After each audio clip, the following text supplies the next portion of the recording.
money. Mattress savings. At least my mattress. You charge me to sleep on it. Partner plan. Remember last year we needed our payouts early? But Miss Pam gave it to her cousin first. Or a sketchy loan flyer.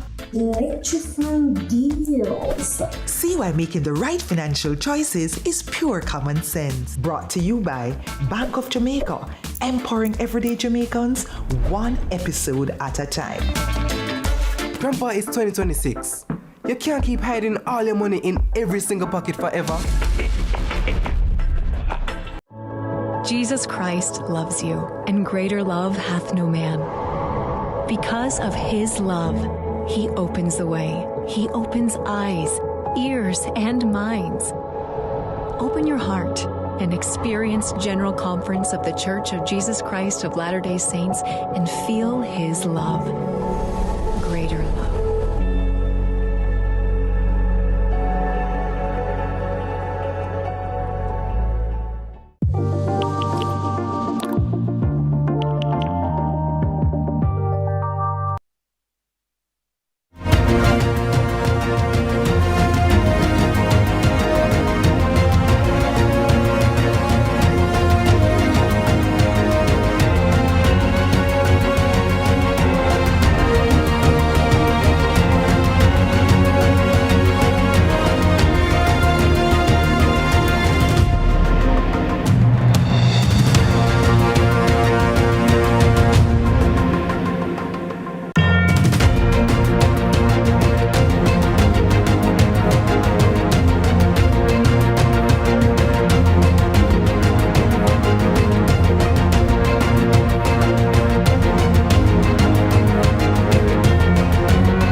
Good evening.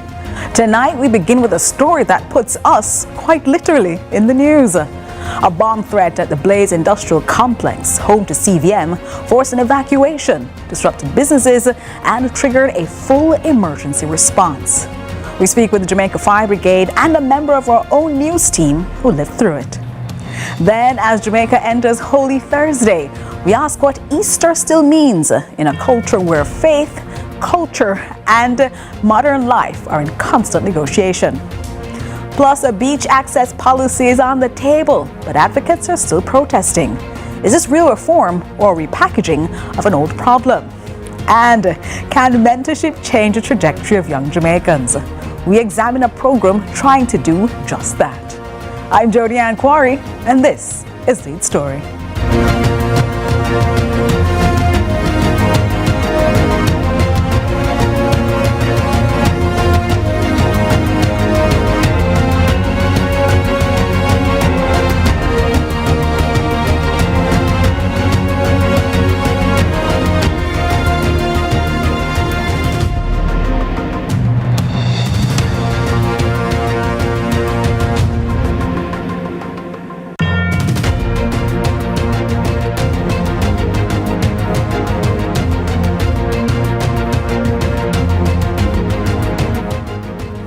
When the newsroom becomes the news. Tonight, we begin with a story that hits close to home. Because earlier today, a bomb threat was reported at the Blaze Industrial Complex, a site that houses CVM. The buildings were evacuated, emergency services were deployed, and operations were brought to a halt. Work has since resumed, thankfully, but the questions remain. What exactly happened? How do authorities respond to a threat like this? And what does it cost, not just in time, but in public confidence? We're now joined by Officer in Charge of Operation for Kingston and St. Andrew, Superintendent Horace Thomas, and in a few moments by our colleague Crystal, who was inside the building when this unfolded. Good evening and welcome to Inside Lead Story. Thanks so much for joining us. Oh, unfortunately, you're muted, so unfortunately, Commander in Charge, we're unable to hear you. Hello? Hello? Yes, now we're hearing you. I'm able to have this conversation with you. Thanks so much for joining us inside Lead Story. Superintendent. All right, we're still connecting the superintendent here, clarifying his audio as he speaks with us. He's still muted as he speaks with us, talking to us about what has happened today, putting CVM in the news for some of the reasons that we'd prefer not to be because of a threat to our team today. Superintendent, can you hear us?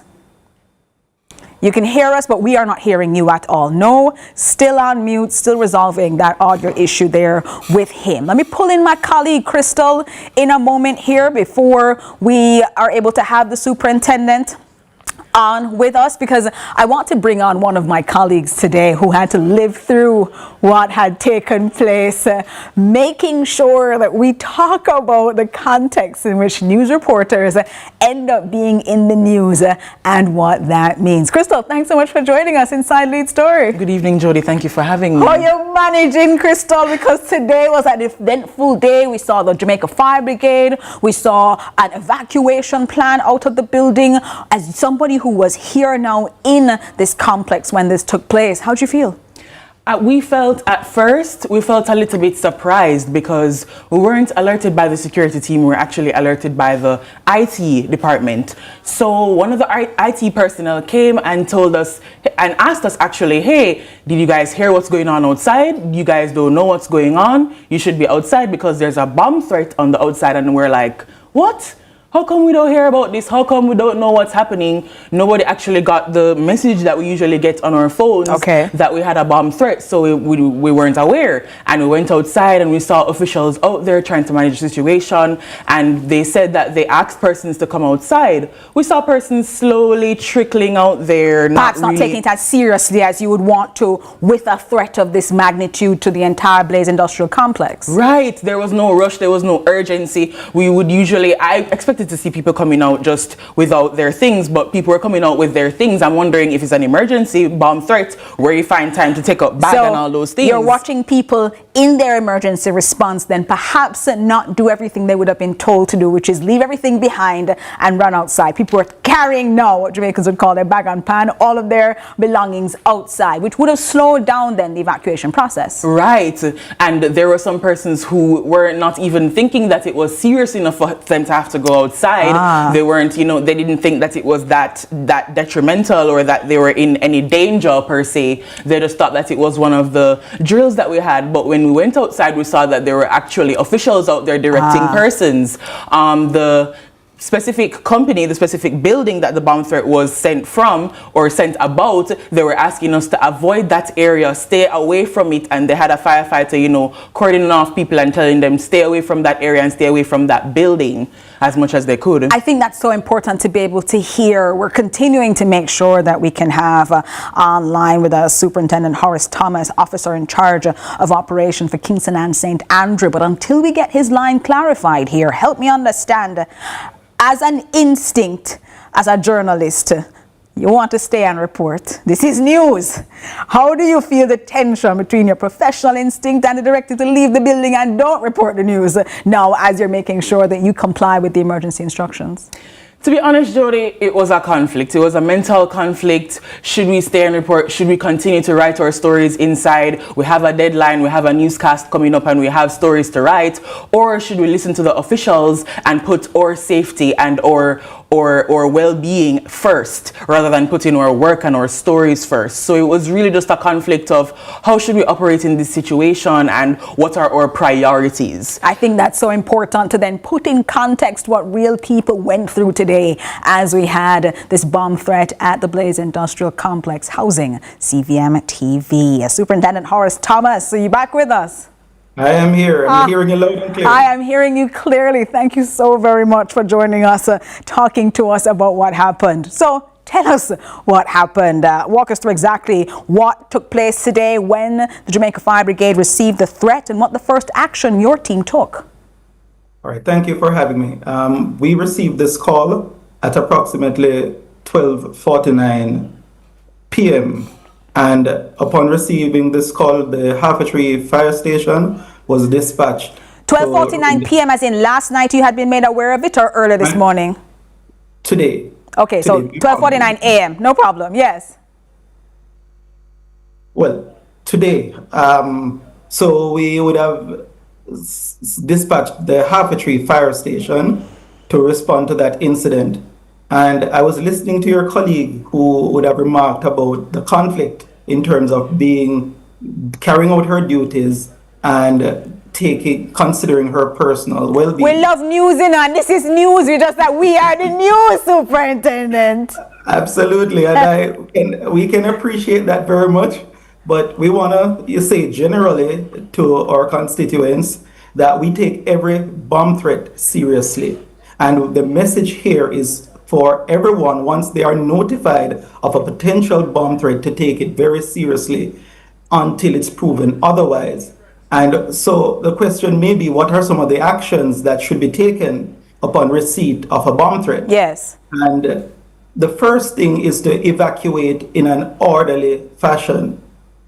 I've been on incidents where persons, once they leave the building, and let me say that for a normal fire, we would have evacuation assembly areas which usually is on or in the vicinity of the premises. However, when it comes to a bomb threat, we would like to say to our constituents that radius in terms of that safety distance increases dramatically. And so we would want to see persons at least in the initial stages evacuate approximately 300 meters or approximately 1,000 feet. And help us understand what that means, Superintendent Thomas. Is that as far as you can go, because unlike a fire, a bomb threat might have a larger radius? Absolutely. So we encourage persons to go as far as they can go, and do not go for your vehicle. We've had scenes where persons, I want to go for my vehicle. We are encouraging persons not to do that, because the reality is that until the JCF technicians confirm, we don't know where the bomb is, really. The call could say it's in the building, but it's actually not in the building. It could be in a parking lot where the criminal elements expect persons to go. So we're requesting that persons do not leave the vehicles where they are. They are, for the most part, replaceable, and exit away from the building as far as indeed possible. I think that's so important for us to better understand. You received those several bomb threats. Currently, what's the status of the Blaze Industrial Complex at this time? Because we're in here working, you are talking to us. Where are we in investigating now this threat that has been received? All right, so the Jamaica Fire Brigade does not take the lead in terms of managing that bomb threat. That belongs squarely to our colleagues at the Jamaica Constabulary Force.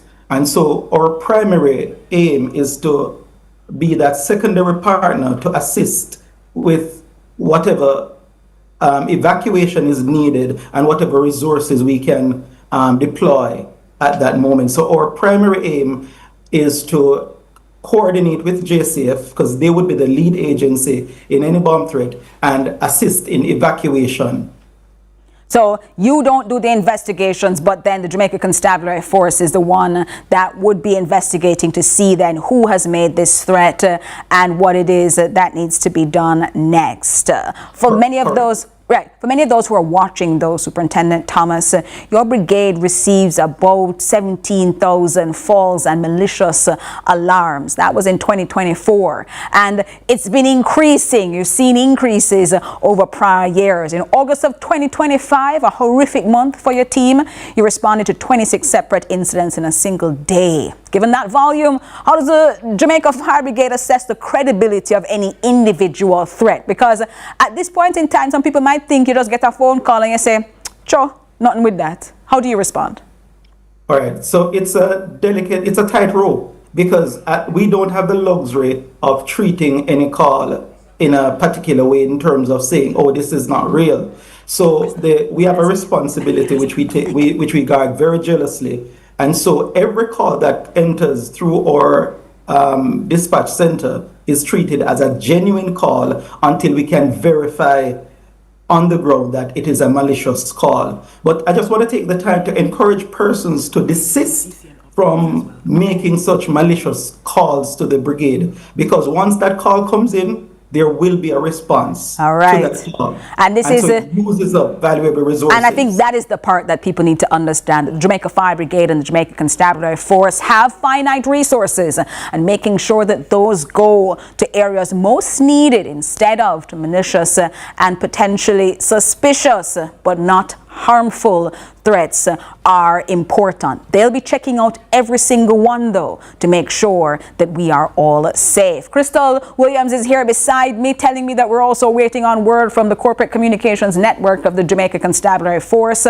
Constabulary Communications Network, rather, to tell us as well where we are in that bomb threat. But thanks so much for joining us inside Lead Story today. Superintendent Horace Thomas, Officer in Charge of Operation in Kingston and St. Andrew Division, and my colleague reporter here at CVM Television, Crystal Williams, who's on set with me, talking to me about how it felt. All right, the threat came in, we dealt with it, and we want to thank every member of CVM who went outside. We'll take a break and come back to you here inside Lead Story.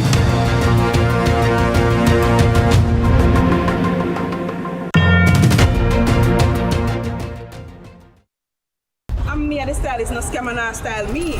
From the market to the farm to the office, money talk is everywhere. But are you making sense or nonsense? The Bank of Jamaica brings you common sense with BOJ. Real stories, real laughs, and real lessons to help you protect, grow, and manage your money. Mattress savings. At least my mattress, you charge me to sleep on it. Partner plan. Remember last year we needed our payouts early? But Miss Pam gave it to her cousin first. Or a sketchy loan flyer. Electrifying deals. See why making the right financial choices is pure common sense. Brought to you by Bank of Jamaica, empowering everyday Jamaicans one episode at a time. Grandpa, it's 2026. You can't keep hiding all your money in every single pocket forever. Jamaica's unemployment rate has fallen to 3.3%, down from 13.2% in 2016. Our government's continued focus on job creation is delivering real results. We are building Jamaica. The Time by the Office of the Prime Minister is...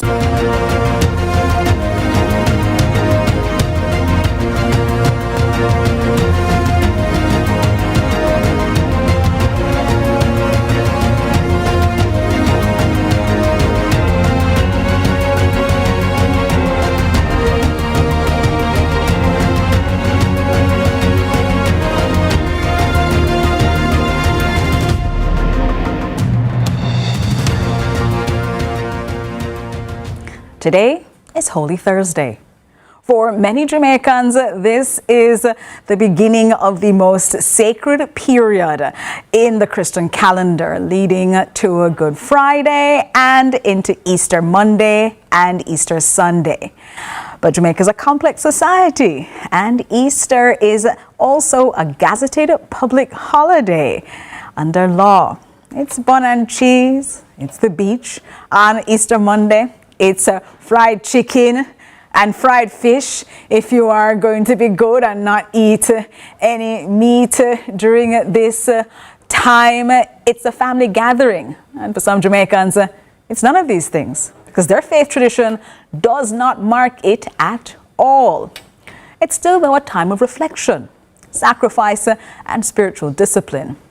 Or has it become primarily a long weekend, a time to relax and say, oh, finally? Well, we're going to have a conversation about that in a few moments because for many Jamaicans, this is such a deeply, deeply important time for them. They're watching this time now, trying to figure out how to mark this transition and making sure that if their faith tradition is one that recognizes it, that they're marking the time. If they need the rest, they take the rest. And if they need the ability to continue to be with their family, to be with their friends, they take that time as well. And we're showing you now videos and clips of church services that will be going on across the island tomorrow, as well as on Easter Sunday and on Easter Monday, as we'll continue then to be watching and trying to see what it means for us all. Now, we have with us inside lead story Bishop Christine Bengucci, President of the Jamaica District of the Methodist Church, to talk to us about what this period means. Thank you so much for joining us, Bishop Bengucci.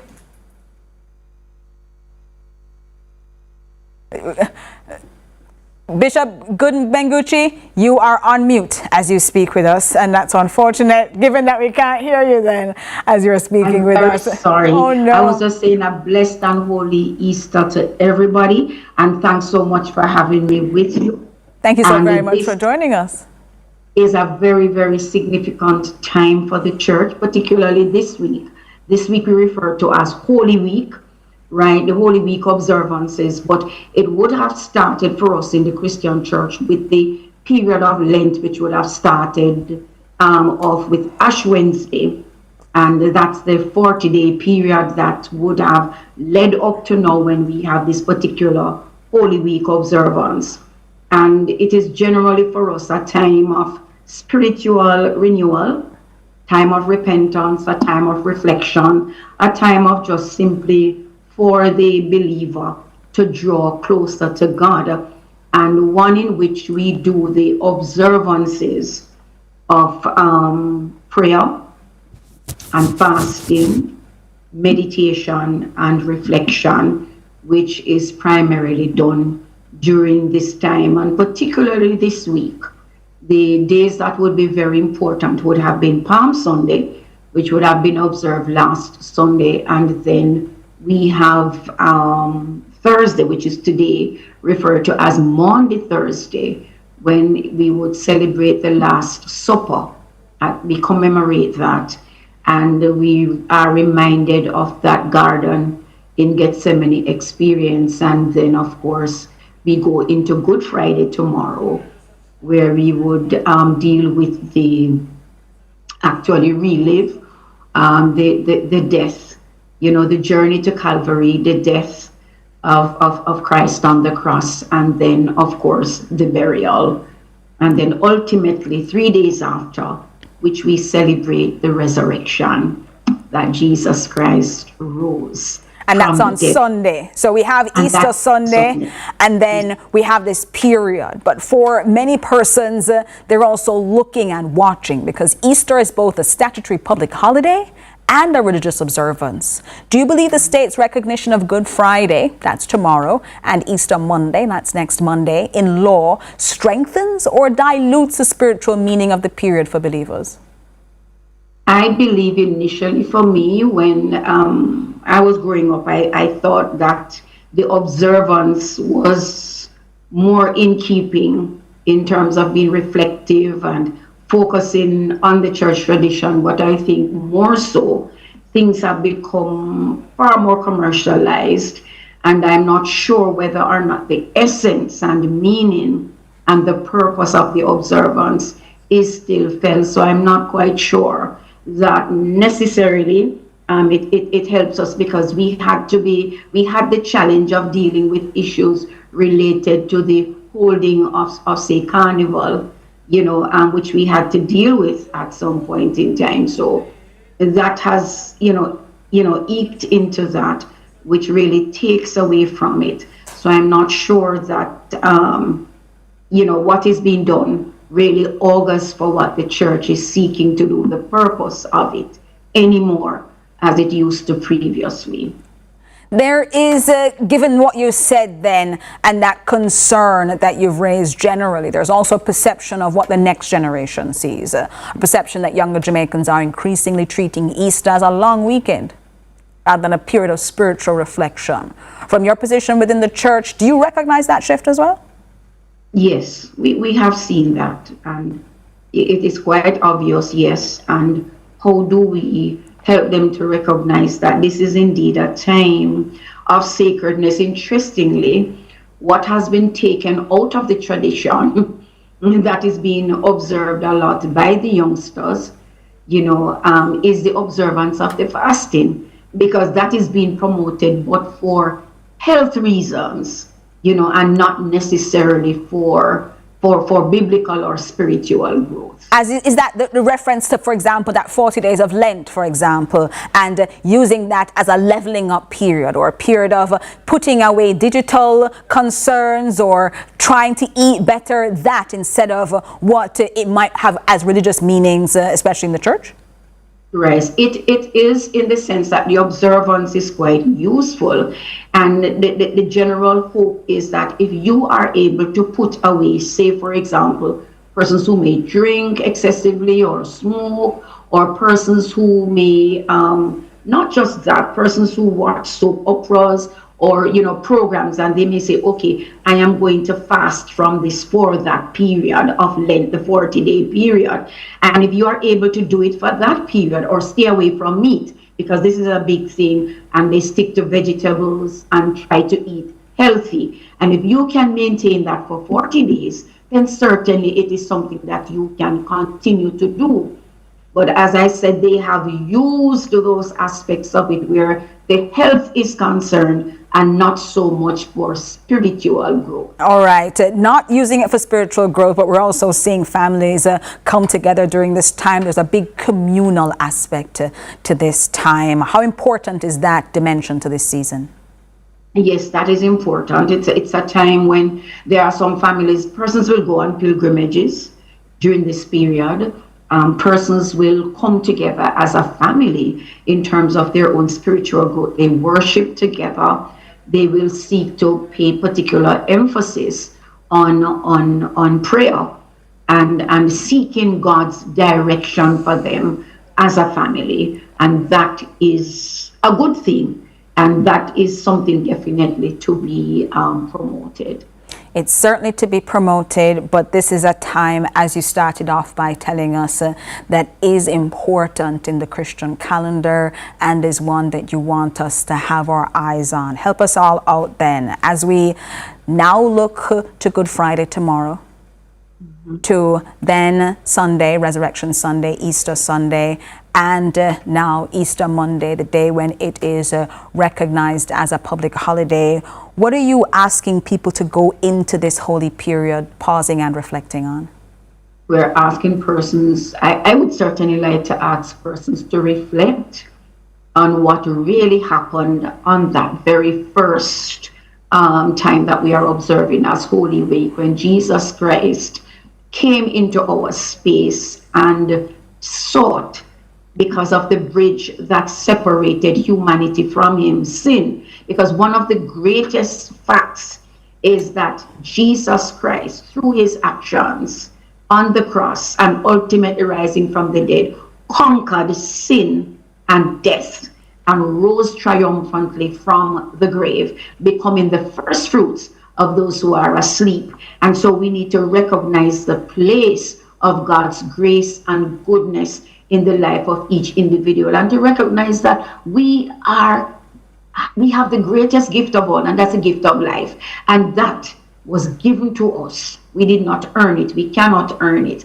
And so we need to pause, I think, from the revelry, from just celebrating and having fun and going to the beach and doing those things, to give to God some time in terms of reflection and meditation, to say, thank you, Lord, for the gift of life, to use this as a time to move forward in terms of building our spiritual foundation. I think it's important, right? And you're talking to us about what you're hoping people go into Good Friday with, and I think that's a good mission that you've given them there, talking them through that process and its importance. Bishop Christine Bengucci, President of the Jamaica District of the Methodist Church, thank you for joining us on this Holy Thursday as we take a look at the Easter coming to an end. We'll take a break inside Lead Story, and while Bishop Bengucci said beach is not all, beach is what we're discussing next, beach rights. Stay with us.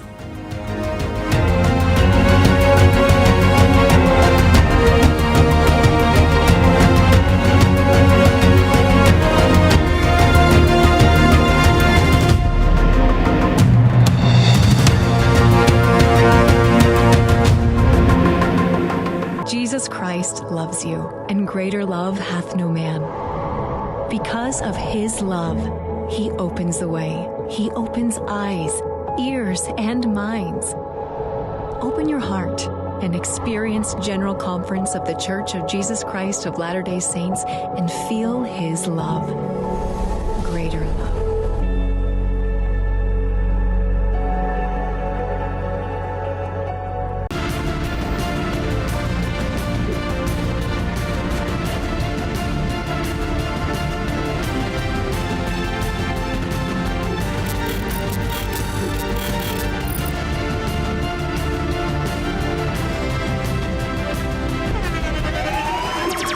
The internationally acclaimed On Stage with Winford Williams. At a new time, Saturdays at 8 p.m. on CVM TV. So much more than entertainment.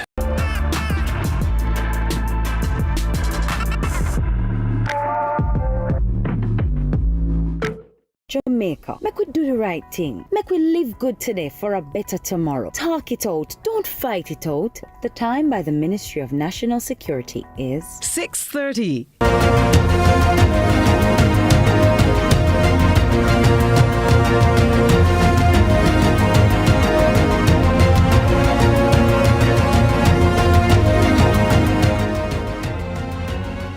From faith to rights, we turn now to a different kind of public question. Jamaica has 1,022 kilometers of coastline. It's among the most beautiful in the Caribbean. And according to the Jamaica Beach Birthright Environmental Movement, JABEM, less than 1% of it is freely accessible to the Jamaican people. On March 19, Prime Minister Andrew Holness tabled the government's Beach Access and Management Policy, the BAMP, during the 2026-2027 budget debate. The Prime Minister acknowledged that the Beach Control Act of 1956, written under colonial administration 15 years before Jamaica's constitution, has failed to protect Jamaica's access to their own shores. But even as that policy is presented as a solution, advocates are preparing to protest. They argue that Jamaicans still do not have practical, guaranteed access to their own coastline. So, is this policy a real shift, or does it leave the core problem intact? We're joined now by the president of the Jamaica Beach Birthright Environmental Movement, Dr. Devon Taylor. Thanks so much for joining us, Dr. Taylor. Good to be here. Thanks for having me. Dr. Taylor, you're joining us and you're having this movement at a time where, and this protest at a time where people would look and say, well, we have a law in place, the 1956 legislation that I spoke of, but a new policy was just named, man. Come on, the Prime Minister and the government are working with you on this. JABEM, however, has rejected the policy in its entirety. In plain terms, what do you object to? Well, I mean, the policy is not moving away from the colonial architecture. So we don't have any time to waste. We have to get out there and first educate the people as to what is contained in the policy. So we have been asking, not only from, 3-4 years ago, but from the 50s, the Jamaican people have been asking for rights to the foreshore. That's why the Beach Control Act of 1956 came into being, because they were being displaced and dispossessed from the coastline for the emerging tourism industry. And we see in 2026, when this policy in a politically independent Jamaica, a Jamaica that is democratic, a Jamaica that should be no longer colonial, should really be offering its people full, not qualified rights, but full fundamental and unfettered rights to the foreshore. And that's not what the government did. It further entrenches colonial architecture and even went further, which we could talk about. So we had to really, get going very early in talking to the Jamaican people, in helping them to unpack what is in this new policy. Let's talk about some of the things that you have raised. Qualified rights versus guaranteed rights. And the policy introduces what it calls qualified right to the foreshore. What in practical difference is the difference between a qualified right and a guaranteed right? And why does that distinction matter to ordinary Jamaicans? Well, it must matter because the Beach Control Act only gave us permission.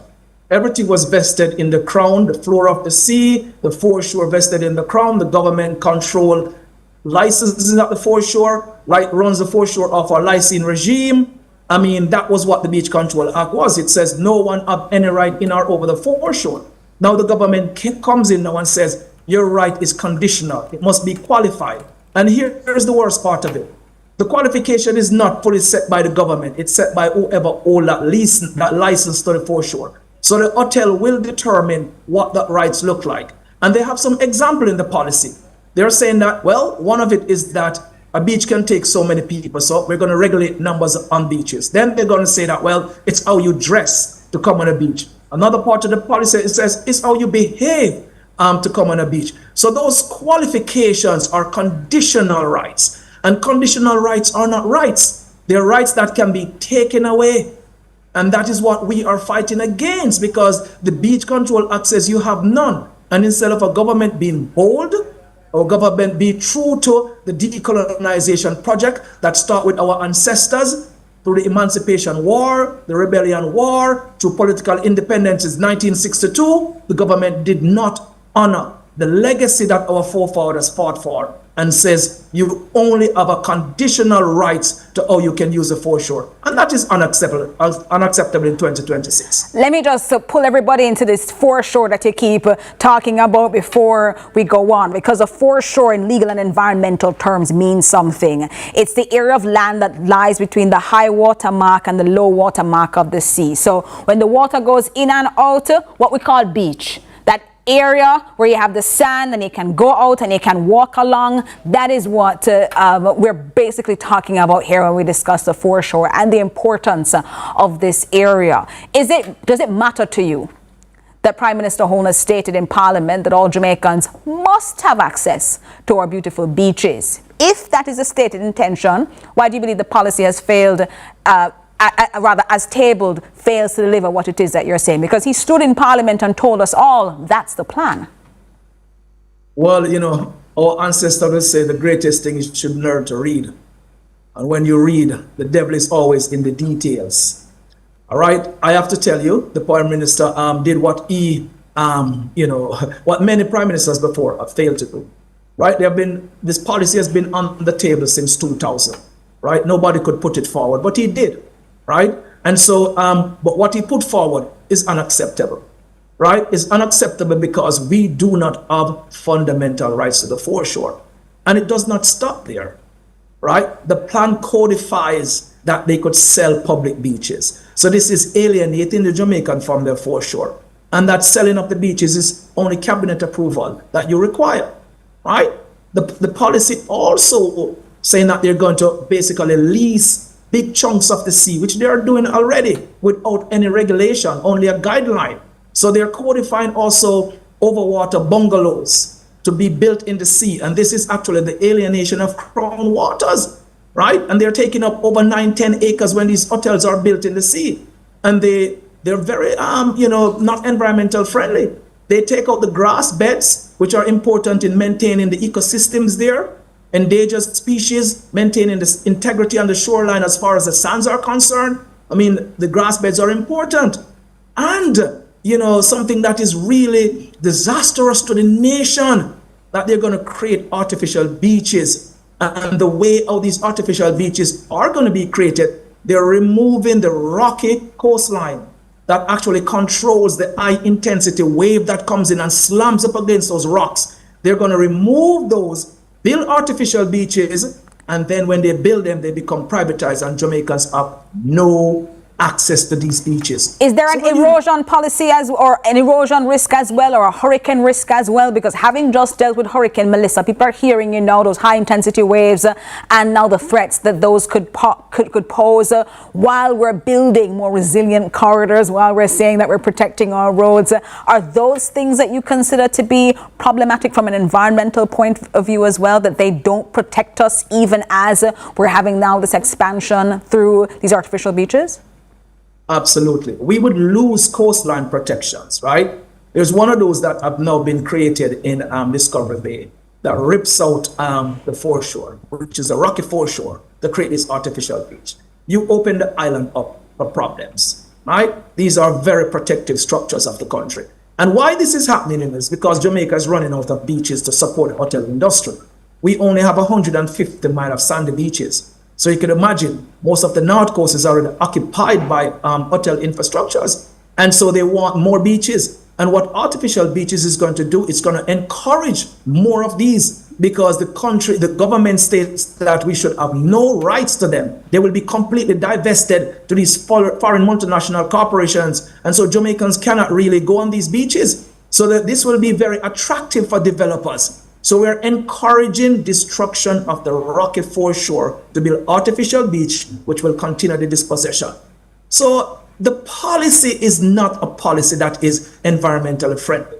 It is not a policy that is fundamentally based in rights, right? As an independent nation, we know what rights mean. That's what we've been fighting for 400 years. And so we must, embody the spirit of the rebellions and the emancipation wars. We want the land. We got political independence. Give us rights. Give us full rights. What are we afraid of? Dr. Taylor, you're making this call for rights. JABM is not only saying it, you're organizing a protest this weekend. During Easter, when many Jamaicans would typically be heading to the very beaches you are fighting for. What's the specific message you want Jamaicans to take from this protest? Well, I want to qualify that is that we're having a rally. It's an in-place rally, all right? So we don't want the security forces to think we're going to block any roads. No. This is an educational rally that we'll be having in Miami Bay. And why are we having this? First of all, Miami Bay, we have lost access to Miami Bay Beach for over 3.5 years now. And that beach is in court. It's a prescriptive rights case. So we're fighting for that. We have 5 of these cases in the court. The government of Jamaica are defendant in 3 of these cases.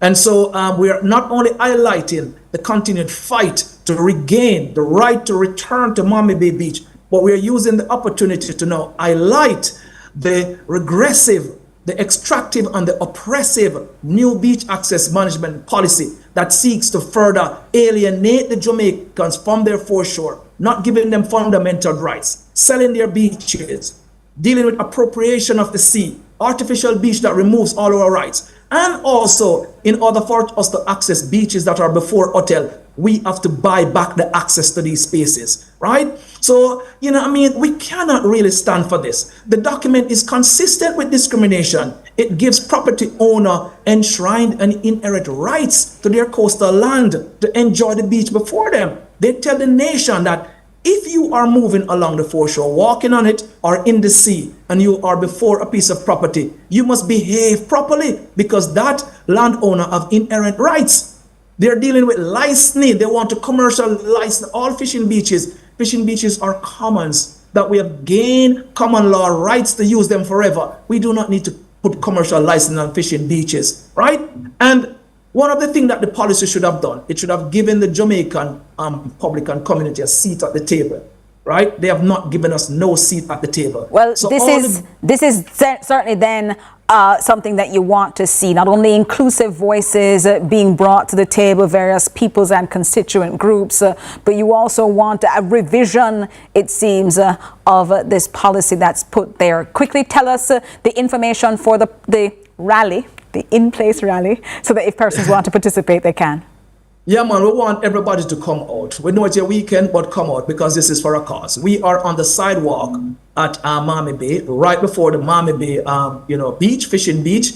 We have a link on our poster, and we'll have it on our website as well. It's on our Instagram page, the exact location where we are. Right as you get off the highway, we're just 100 feet from the highway, right? And there's a big wall, that apartheid wall that was erected to block out the communities in and around that would use that beach for 100 years. That is where we are, right in the vicinity of 2 major hotels. One of them is Rio and the other is Sandals Downs River. We are right next to that property right there on the sidewalk that belongs to the people before the homes of our community members come down. We're there between 11 a.m. and 3 p.m. on Saturday. And let your voice be heard. Dr. Devon Taylor, President of the Jamaica Beach Birthright Environment Movement, JABM. Thank you so very much for spending time with us and speaking to us about this issue inside Lead Story. All right, we're going to take a break and come back to you.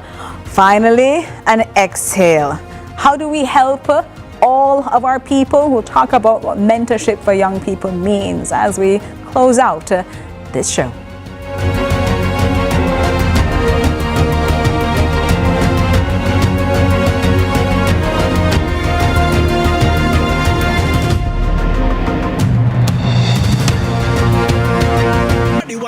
Country right now. One thing about Jamaicans, we might have differences, but we know when something is good for all of us. And when we work together against crime and violence, we are stronger than ever. And that's how we know the Citizen Security Plan can work. That one that name CSP. The Citizen Security Plan is an initiative of the Ministry of National Security in partnership with the European Union. It's an all-of-government effort to create safer streets and build stronger communities. Go to mns.gov.jm to learn how you can play your part.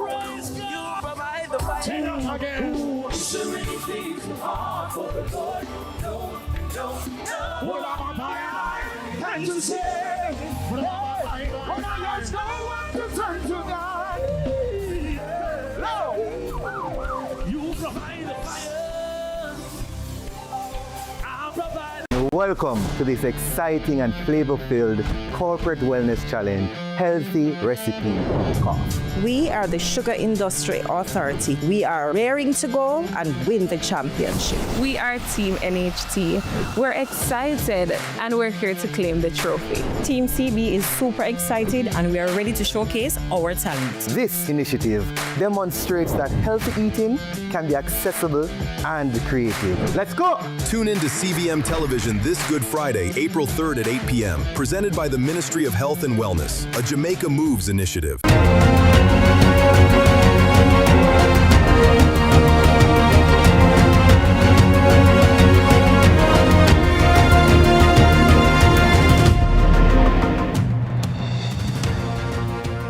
We close tonight with a question about the future. What happens when talent exists but guidance does not? Minds Jamaica is trying to answer that question through mentorship, exposure, and support of young people. Joining me are Rochelle Simpson, Deputy Director of Minds of Jamaica, and in a few moments we'll be joined by Sanjay Brown, Regional Director of Minds of Jamaica. Thanks so much for joining us inside the show. Hi, good evening. Thank you for having me.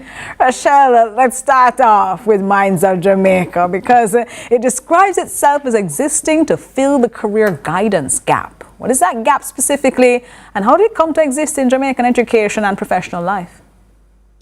A big part of what we do was that we realized that a lot of times you leave high school and university and you want to enter a career path, but you're not exactly sure how to get there. And so what we've done is we've paired persons in the existing profession, the existing careers, with young persons who would really like a guiding hand. Because a lot of the times we learn a lot in school, but there are a lot of outside factors that come in that we really need mentorship to kind of usher us through. And that wasn't really present in Jamaica. We had a lot of mentorship as it related to at-risk youth and things like that, but we didn't really have a lot of career mentorship where someone would be willing to say, hey, let me hold your hand and take you into this career space.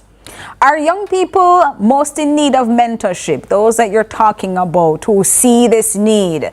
Are those persons as well without professional networks or family connections in high skill sectors? Are those the people that you're reaching out to? And if you are they actually reaching out to you, accessing your program?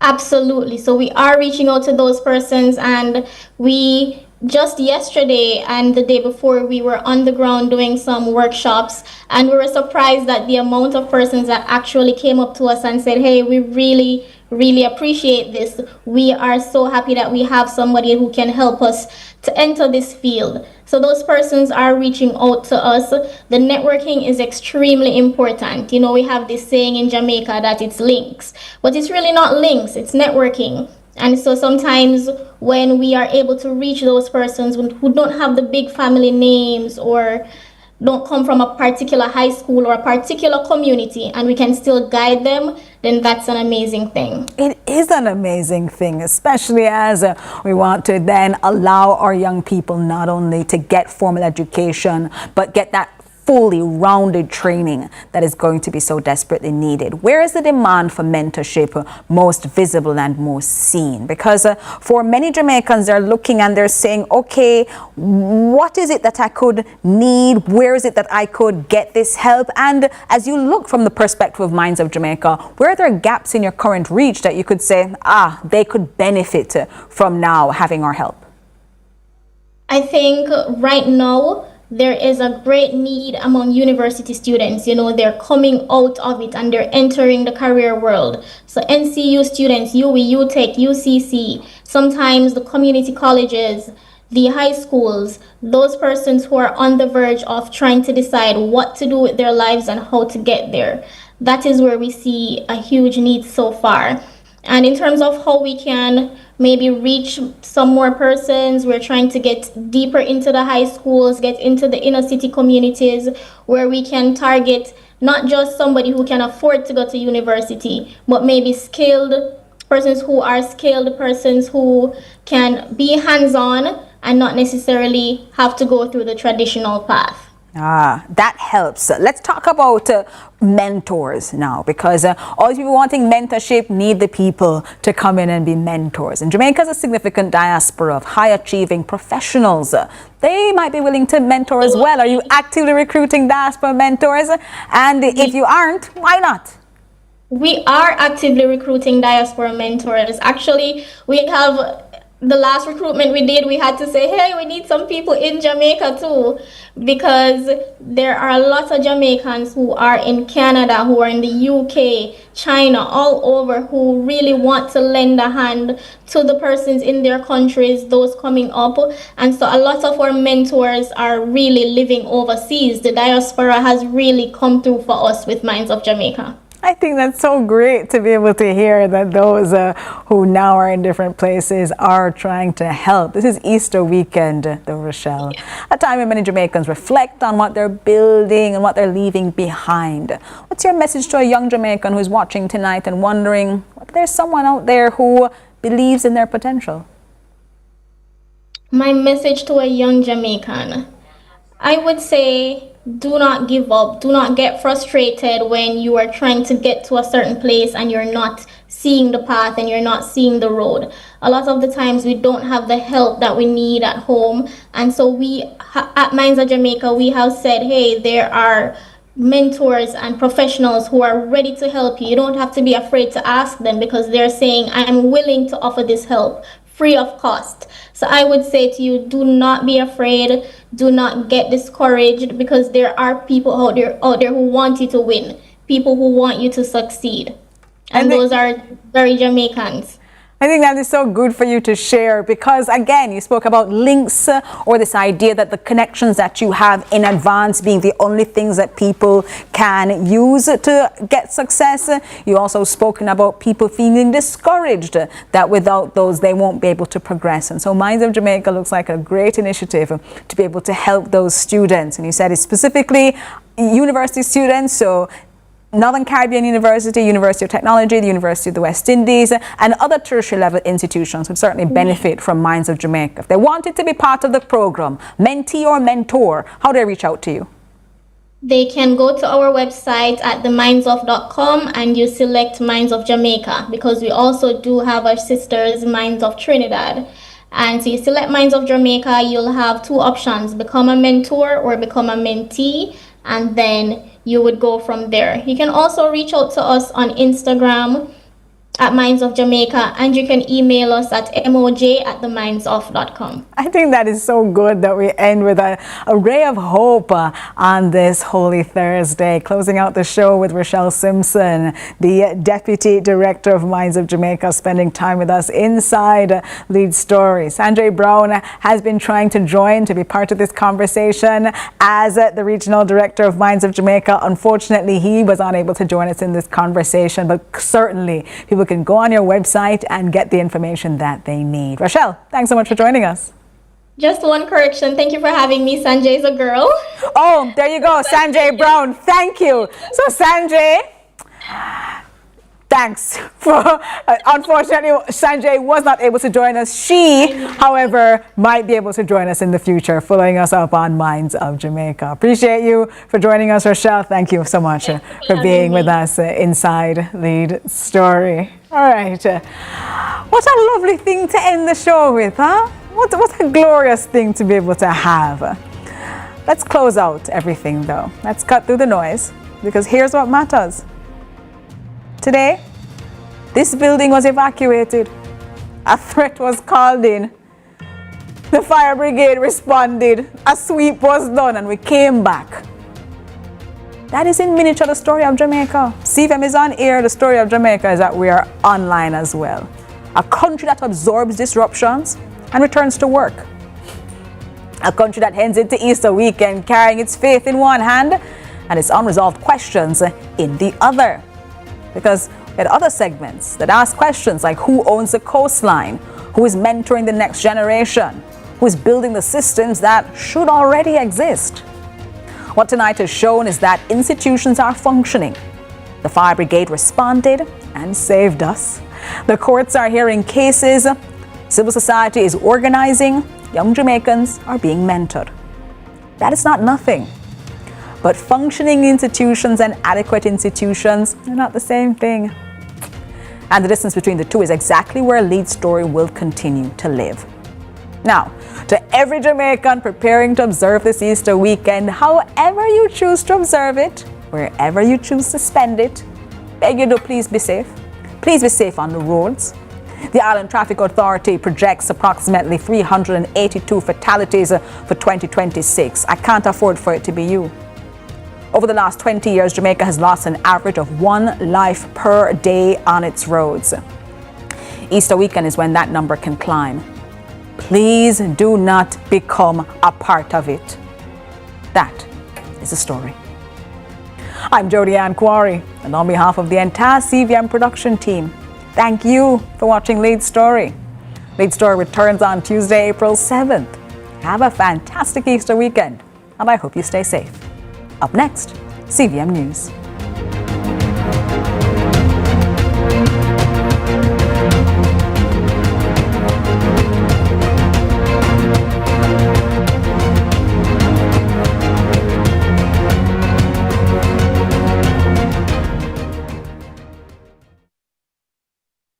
To this exciting and flavor-filled corporate wellness challenge, Healthy Recipe Cost. We are the Sugar Industry Authority. We are raring to go and win the championship. We are Team NHT. We're excited and we're here to claim the trophy. Team CB is super excited and we are ready to showcase our talent. This initiative